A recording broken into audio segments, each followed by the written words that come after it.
Welcome to this live event. We are very pleased to host this discussion. We wanted to have, following the release of our report on the Gambia, and more specifically on the human cost of overfishing and how the overuse of fisheries resources in Sanyang is threatening human rights. The report that Amnesty International just released a few days ago focuses on the impact on environment, but also on human rights of overfishing in the Gambia. And we looked more specifically at the situation on the coastal town of Sanyang, where communities rely heavily on fish for their daily protein intake, but also for their economic activities. And in this report, we have explored the human rights impact of more particularly the fish meal and fish oil factories and the damage that are caused by the foreign-owned industrial trawlers. So we are very pleased to have with us several panelists that have kindly accepted our invitation to intervene today and to share their views on this very important topic. So we have with us today Mustafa Mane, who will be explaining and talking about the impact of overfishing at the national level in the Gambia. We hope that we will be able to have as well Mohamed Jabang, who's from the Sanyang, and who will be explaining to us the community's journey with Nessim, the fish meal factory that is based in Sanyang, and explain to us how they learned about the fish meal factory and why they are opposed to this presence and what they have done since 2018 to make the government and the public opinion hear about the voices of the community. We also have the pleasure to have Yves Reichling from Feedback EU, who will present the work that they have been doing on the supply chain of fish meal and fish oil.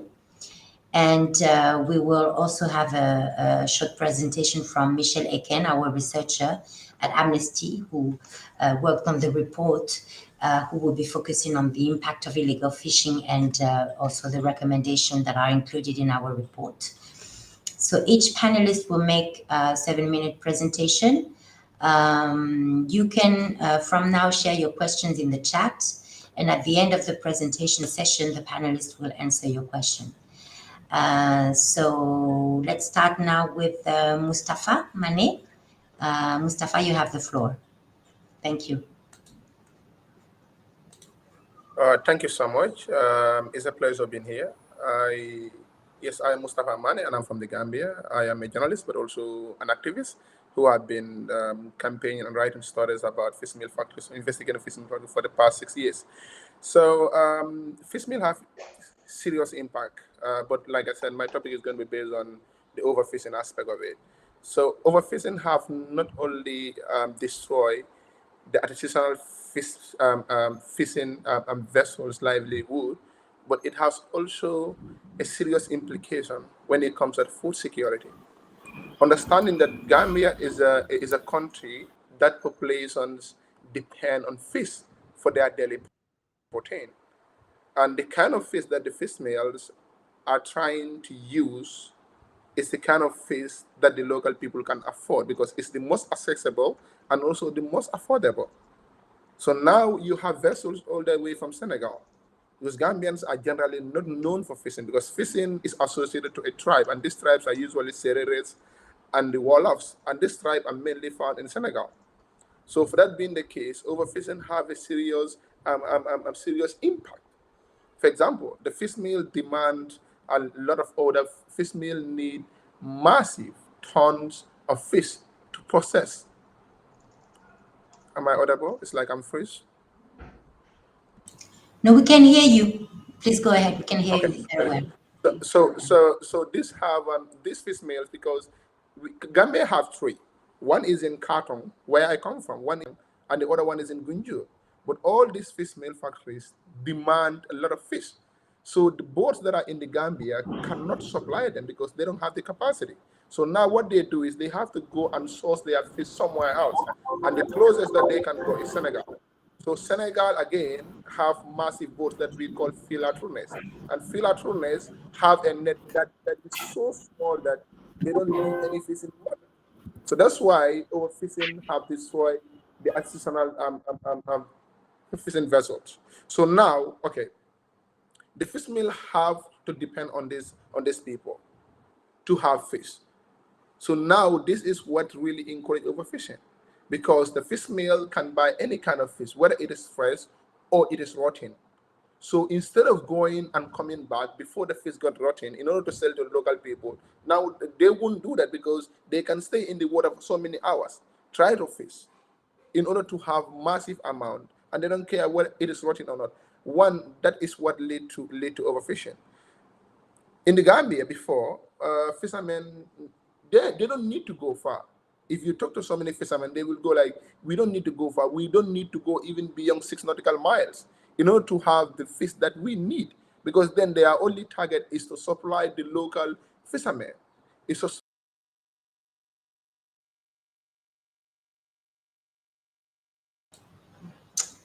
I think we lost Mustafa. Can you hear him? No. sorry. Okay, so you're back. We lost the last 30 seconds of what you were saying. Exploitation.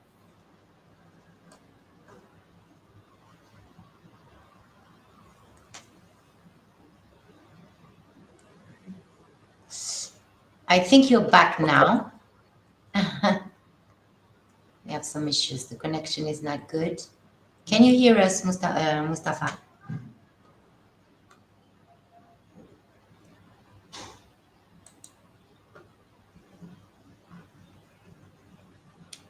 No, I think we lost Mustafa. Maybe we can try to fix that. And we'll come back to Mustafa later when the connection is better. Can I move now? Oh, Mustafa, you're back.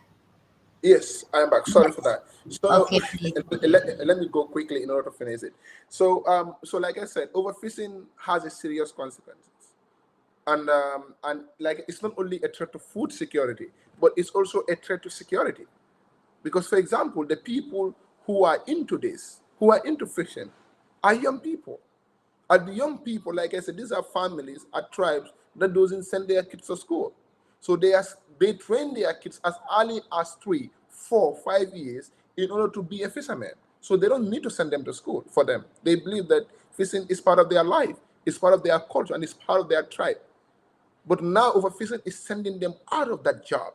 So the younger ones, yes, they start sending the younger ones to school, but the older ones cannot be sent to school because the only business, the only skill that they have is fishing. So now the only way they can maintain or they can get their livelihood is to embark on this serious journey or dangerous journey to Europe. And this is killing so many fishermen. So this is one. Another thing is sending them, because like I said, I've been in this issue. I've been investigating this issue for the past 6 years, and I've been talking about this issue for the past 6 years. So you talk to some people, it's very sad to hear what they will say. Sometimes it even forces them to do issues that are not right because they need to have money. They cannot compete with this filatrunes, these big boats, because these big boats can go very far. While for them, because they are these local artisanal fishing vessels, they don't have the capacity, they don't have the finance, and they don't have the GR to go very far. So eventually, it sends them out of work. So this is the situation here. Overfishing have not only destroyed the food security, but it have also destroyed the livelihood of these people, and it poses a serious threat to our national security.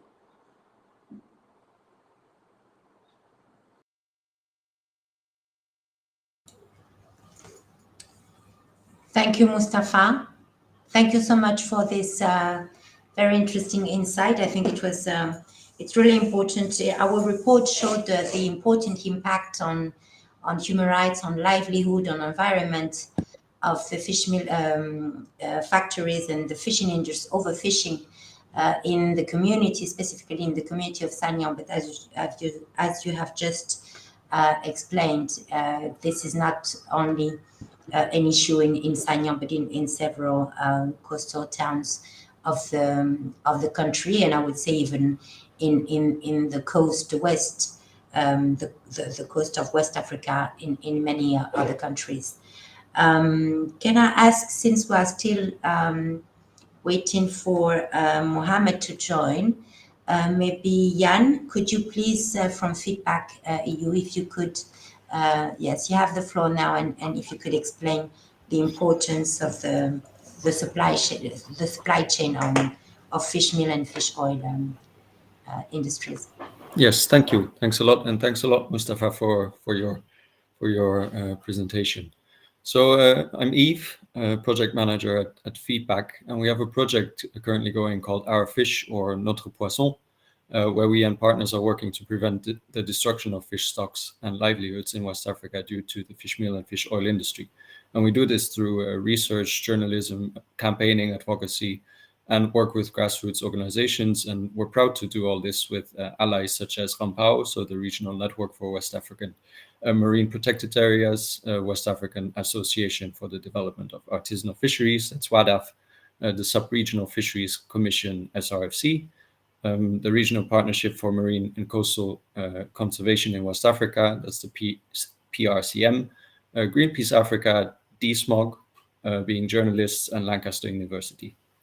When it comes to our work on the fish meal and fish oil supply chain, we have found that global demand for fish meal and fish oil remains high, and that each year 1/5 of the world's annual marine catch, and that was in 2018, 18 million tons, is used to produce fish meal and fish oil, the bulk of which then goes to producing feed for the booming aquaculture industry.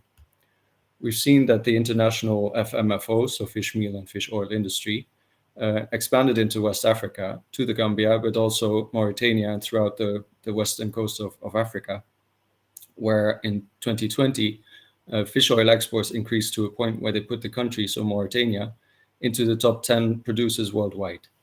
In the past decade, the number of FMFO factories in West Africa overall has increased from 5 to 49. And that's those are numbers from 2022, so it might have increased even more. Every year, over 500,000 tons of fish, which could otherwise feed over 33 million people in West Africa, are taken from the ocean and ground into fish meal and fish oil to feed farm fish and livestock. Europe and Norway are the major importers of fish oil, and Asia is a major taker of fish meal, meaning that practically all of the fish meal and fish oil produced in West Africa is exported to other parts of the world. The global fish meal and fish oil industry is causing a gold rush mentality, pushing key overfish stocks to the point of collapse. To this day, global supply chains remain shockingly opaque, with companies exploiting that fact as well. Global aquafeed companies' claims to be sourcing ethically from the region are currently impossible to verify, and empirical data and evidence suggest that standards are simply not being met. Certification schemes of reduction fisheries, so those fisheries that use or reduce its catch to produce fish meal and fish oil, is being used as a tool to justify the reclassification of fish away from human food and towards animal and fish feed. In Feedback's reports, we showcase how labels can contradict their own standards by certifying fisheries that overfish or work in favor of industrial fishing to the detriment of small-scale fishers. Just like Mustafa was telling us about. We've also seen the costs to become certified block many small-scale and artisanal fishers from doing so, and that once a product is effectively certified, it often means an increased price for consumers, which then leads to what we call supply chain privilege, so only allowing those wealthy enough to actually buy the supposedly sustainable products. In the end, as much as 90% of the catch of those reduction fisheries being food grade, so edible by people, it makes far more sense to simply remove the step of feeding wild fish to farm fish and eat it directly. So I'd like to finish with the message that reduction fisheries are currently having serious impacts on local communities around the world and on the environment. No wild-caught fish we can eat as humans should be sourced to feed fish, crustaceans or livestock to the detriment of communities and the environment. It is unacceptable to see human rights violated and the environment destroyed in this way, and it is essential to keep talking about this growing issue. So thanks a lot for your attention, and also to Amnesty for hosting this important panel. Thank you so much, Yves. And as you have just explained, this is a very important issue and increasing concern in the whole region. I will now give the floor to Michel. Michel, can you please maybe say something about the impact of illegal fishing? Since Mohammed has not been able to join, if you also can say a few words about what our report was saying about the specific community of Sanyang, and also the recommendations that we have shared with authorities on this topic.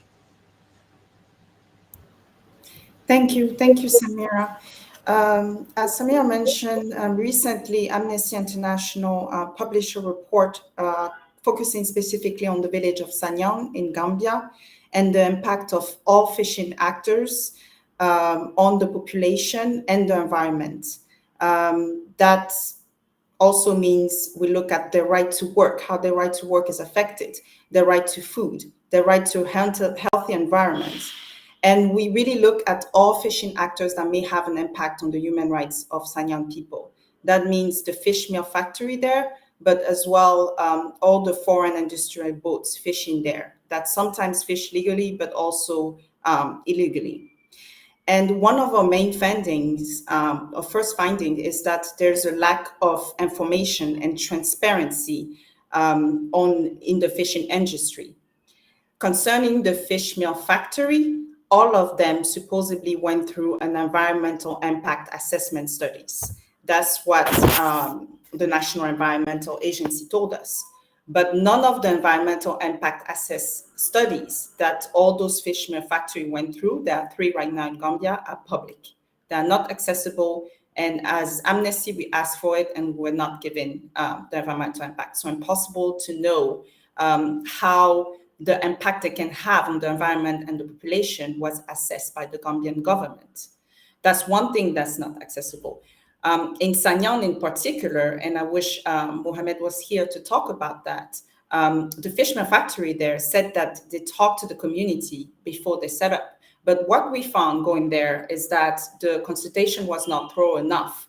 A lot of people who are directly impacted by the fisherman factory were not even aware of its arrival. We talked, for example, we talked to garden ladies that worked right behind the factories who told us that they didn't know about the factory, that the way they learned it is when they saw men cutting into the rice field where the factory is now standing, and just saw the factory being built. So those are women who worked right behind the factory and impacted by the activities of the factory. The gardens are impacted, as well as they feel their health because of the smoke.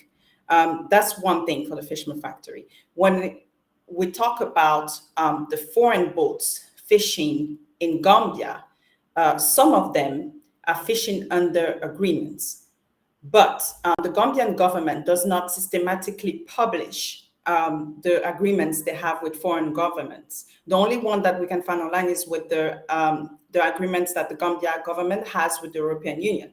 But Gambia has fishing agreements with other countries. They're not easily accessible. They're not accessible to the public.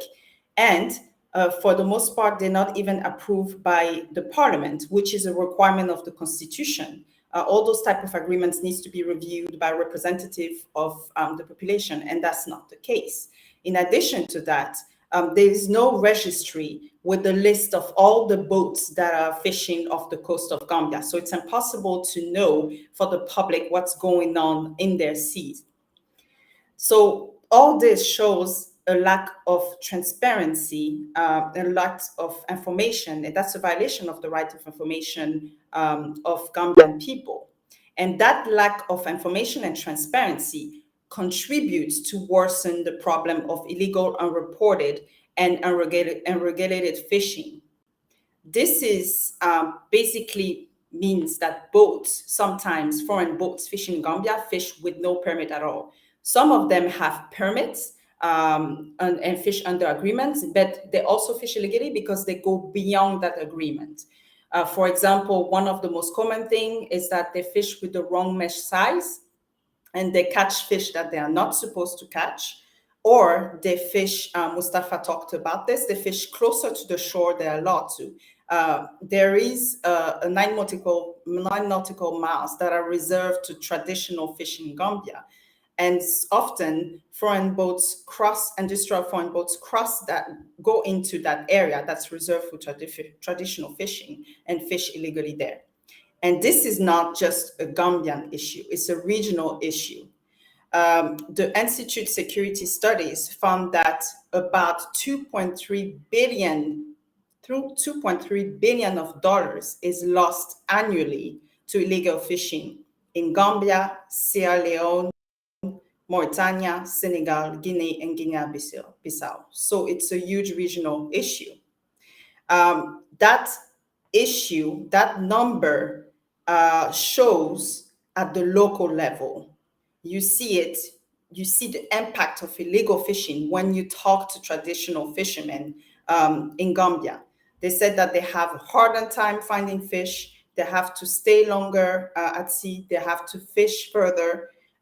So that's a substantial loss. But in addition to that, because industrial boats fish closer to shore than authorized, they cut the fishing nets of traditional fishermen, and they have substantial loss as a result. This substantial loss has a repercussion on the availability of fish and the cost of fish for the whole community, including those who rely on fish for their work. So like fish processors, people drying fish, people smoking fish, etc.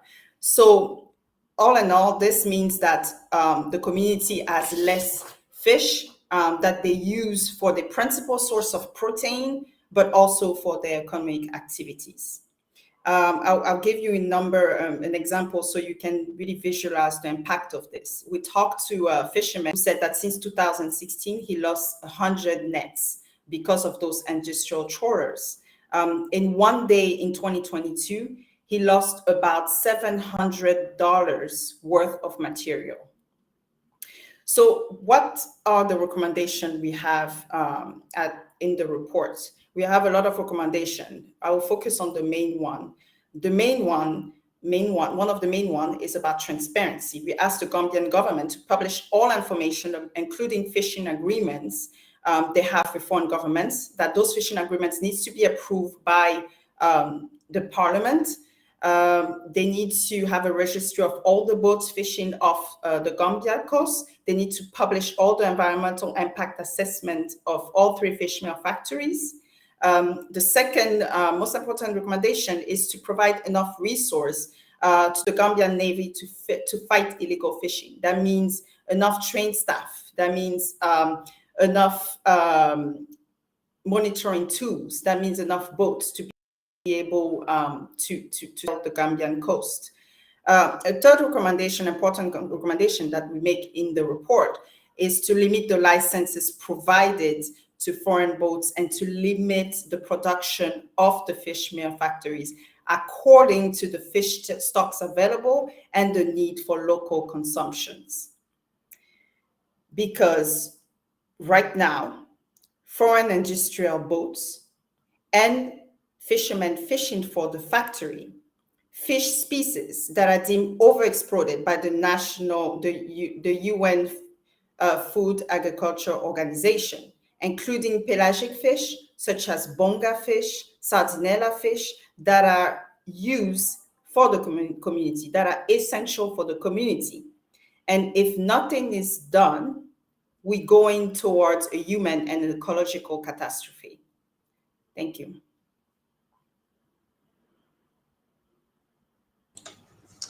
Thank you, Michelle, for this very comprehensive presentation. I think we have now Mohammed with us.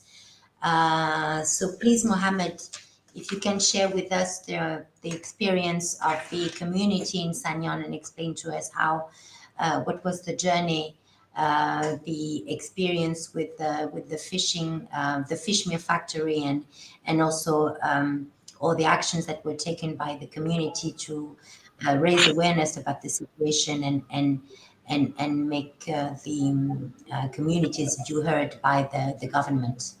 Please, you have the floor.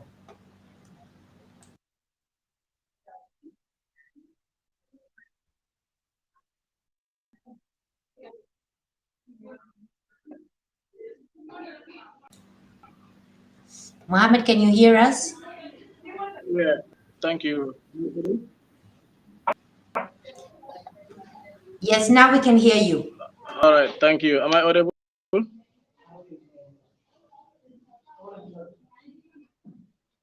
Yeah, Yes, we can hear you.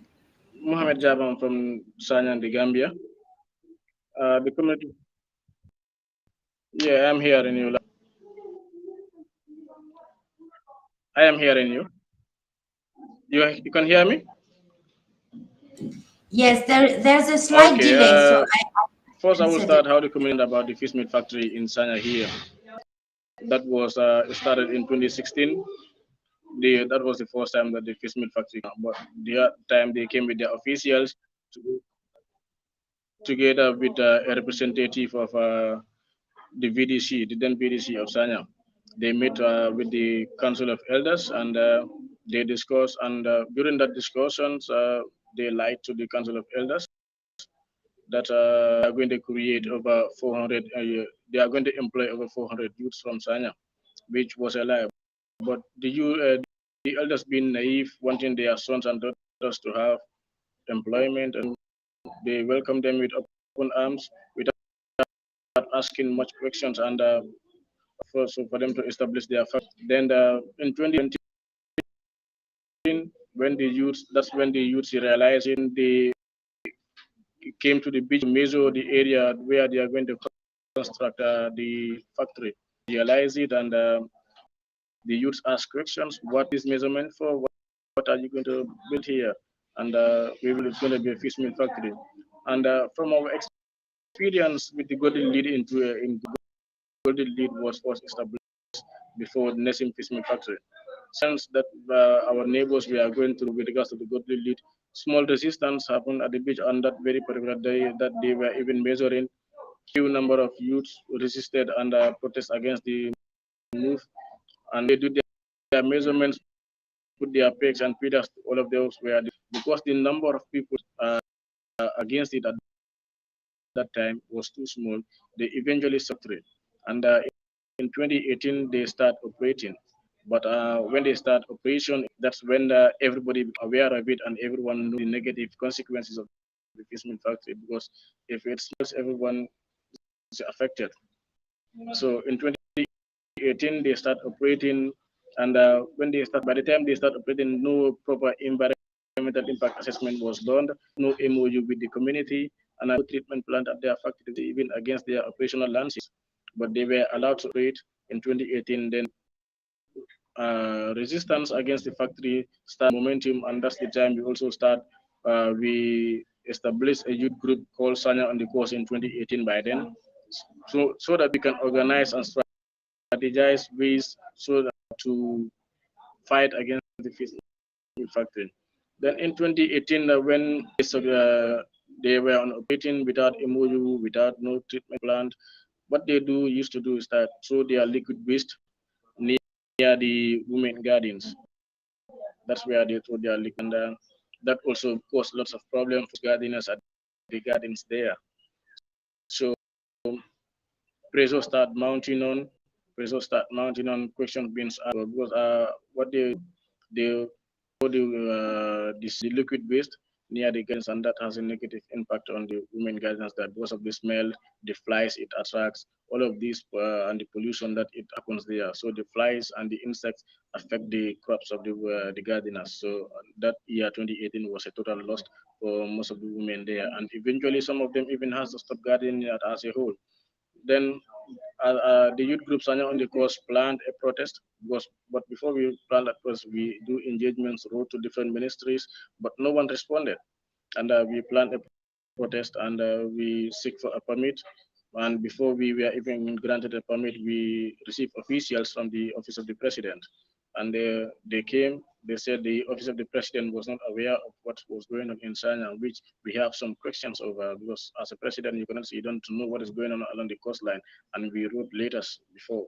So, but nonetheless, we took them a tour of where all of the environmental destructions that the factory did, where they dispose of their liquid waste, and how badly it affect the gardeners. They also it at firsthand.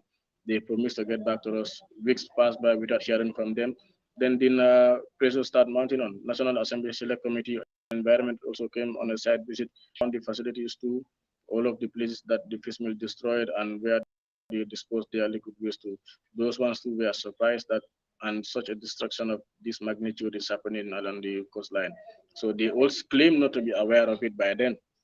So we made it known to them that we take an action or we might be forced to defend ourselves. But nothing come out of that too. Then eventually in June 2018, we decided to protest.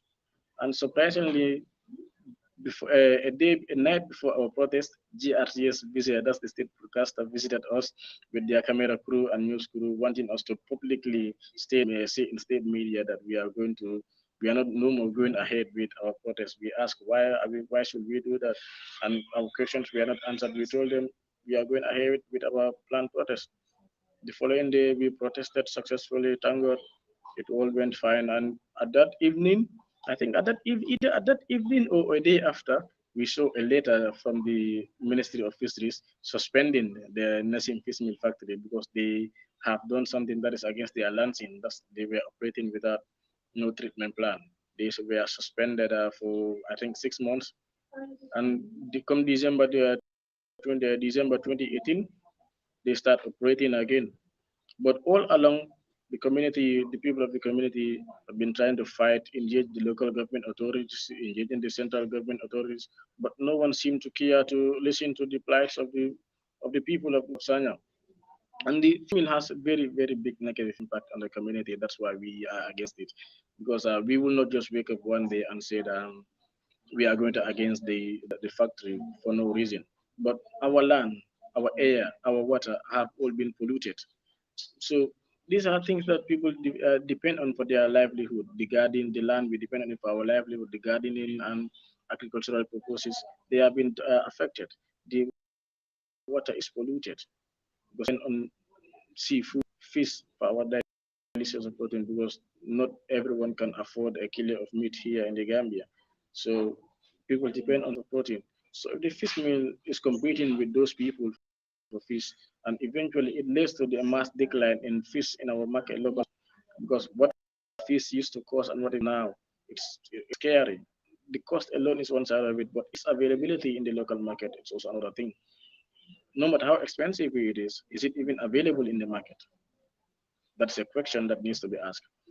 The destruction of the vegetable gardens, the crime rate also start going up because remember before the fishermen came to Sanya, most of their own juice bars, their own restaurants, their craft shops are established along the beach where they fend for themselves, they are productive for themselves, the society and their families. That's where they earn their living. But when fishermen start operating, the bad smell drives away the tourists, and no tourists will come. Eventually, some of these will have to close their businesses and come back to the community. And plus, the number of people that the fish mill invites to come to the beach and stay. And most of them, 90% of these guys are foreigners, or 98% of them are foreigners from this across the sub-region. So even the immigration center don't have a proper data with regards to those people that are working there. So crime rate starts going high. What we don't used to hear in our community, rapes, armed robbery, burglary, and eventually murder in 2021.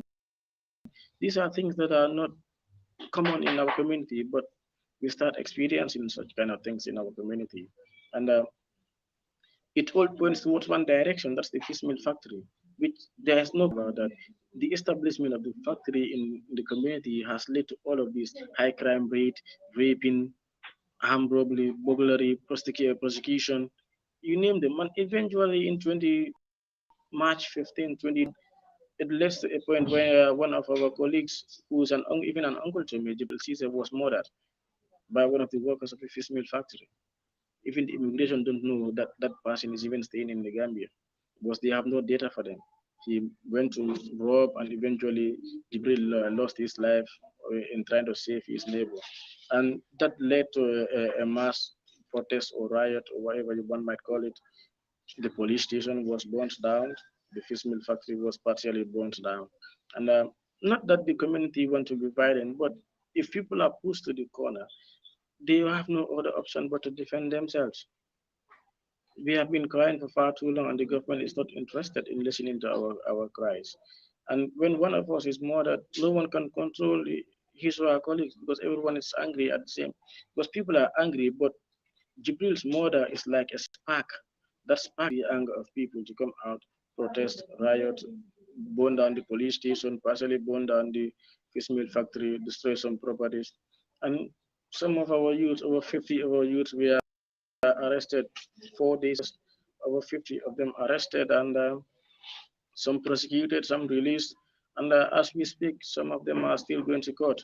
This month, on the 15th of this month, is going to be another court sitting for some of those youths still going to court. And nothing is, we absolutely know nothing about the murderer, the gay guy that murdered Jibril Cisse. Absolutely the committing about his fate. When we ask questions, we don't have answers for where he's about, is he being prosecuted? We don't know. But still, our youth are still going to court. The community is struggling to pay the legal fees of the youth. Still now, the legal fees of those youths is not completed as we speak right now. Every court sitting, the transportation cost for those youths, taking them go and forward to the court, is still not settled. It's a challenge for the community because every day, every court sitting, we need to spend $3,000 to $4,000 on transportation cost. The legal fees is a problem. Even trying to mobilize those youths to go back and forth from court. Some of these youths are very productive youths. They are on their businesses. They cannot continue with their business. Some of them want to travel. They cannot travel because they have a court case that they need to answer to. So this is a challenge for the community, and I would recommend. I will conclude here, but before conclude, I will give out some recommendations. And because there are, if nothing is done, we might experience another 15th March or something even more than 15th March. What we experienced in 15th March, because the signs are also starting to swell. Crime rates start going high, robberies start happening, armed robberies. These are things that we are also experiencing now. So if nothing is done about it, we might experience another 15th March. And what do this need to do? Sanyang is not against any investment. Sanyang is not against any foreigners. Senegalese have been living before I was born.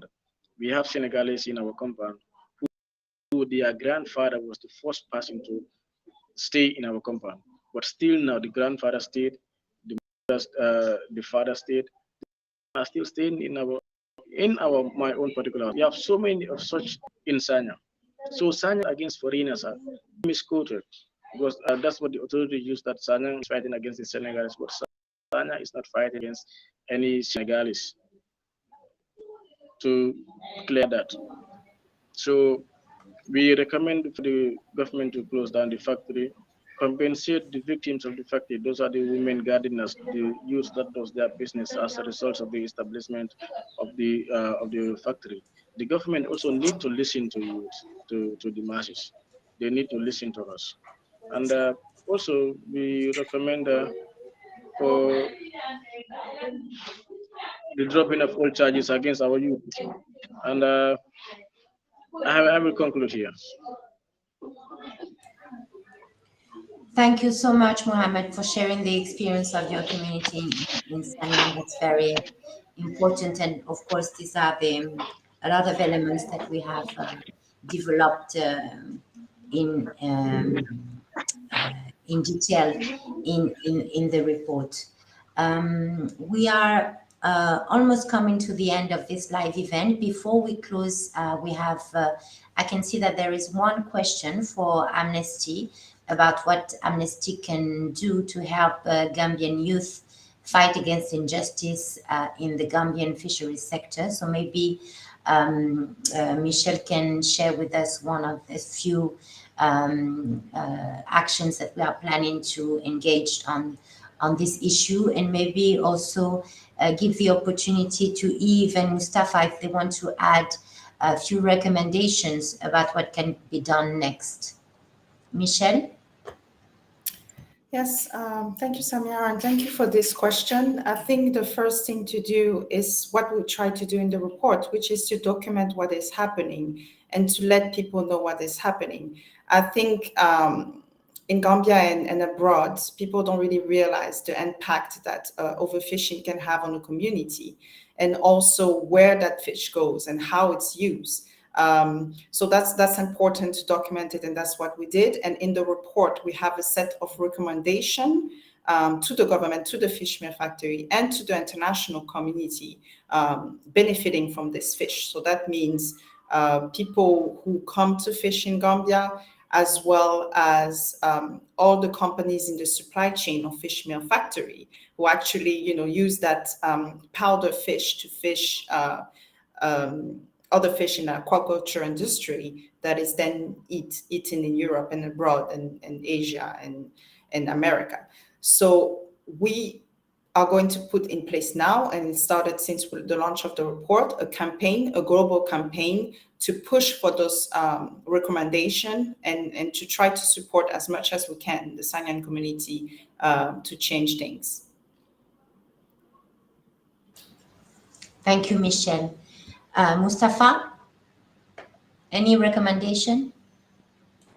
All right. So for me, my recommendation will be on the issue of the local artisanal fishing vessels. So these are people who have the Gambian food basket, especially when it comes to food.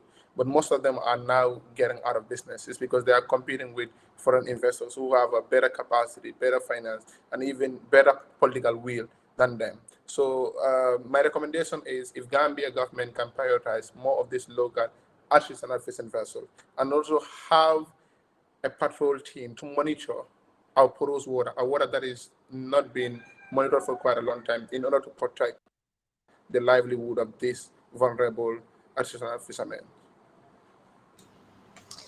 Thank you, Mustafa. Eve, maybe one recommendation in relation to the supply chain more specifically? Sure. I will join Mustafa with this last recommendation to have the Gambian government, but also other organizations, strengthen the artisanal fishermen and also the processors that then take the fish off of them so that they can make a livelihood and stop further factories from being established on the coast, the Gambia and also the neighboring countries. From a supply chain perspective, what we're doing is advocate both in West Africa, but also in the European Union for policy changes to limit at least or eliminate completely the fish meal and fish oil made from whole caught fish from the supply chain. So we do this also with companies, and hopefully that they will answer by taking this out of their feed supply. And well, one last recommendation is to keep talking about it, to keep pressure on, because this issue is not going away. If at all, it's growing. So I think that's one of the essentials. Thank you, Eve. So thank you so much, you panelists, for contributing to this very important discussion. Thank you all for joining us. We have shared a link if you want to know more about the overfishing in Gambia and more specifically, if you want to read the report. There are also several links to what other organizations are doing on this issue. Please follow us and you will know more about this issue and also about the actions that we are planning to carry out with partners organization at the national level, but also at the regional and international level. Thank you so much for joining us.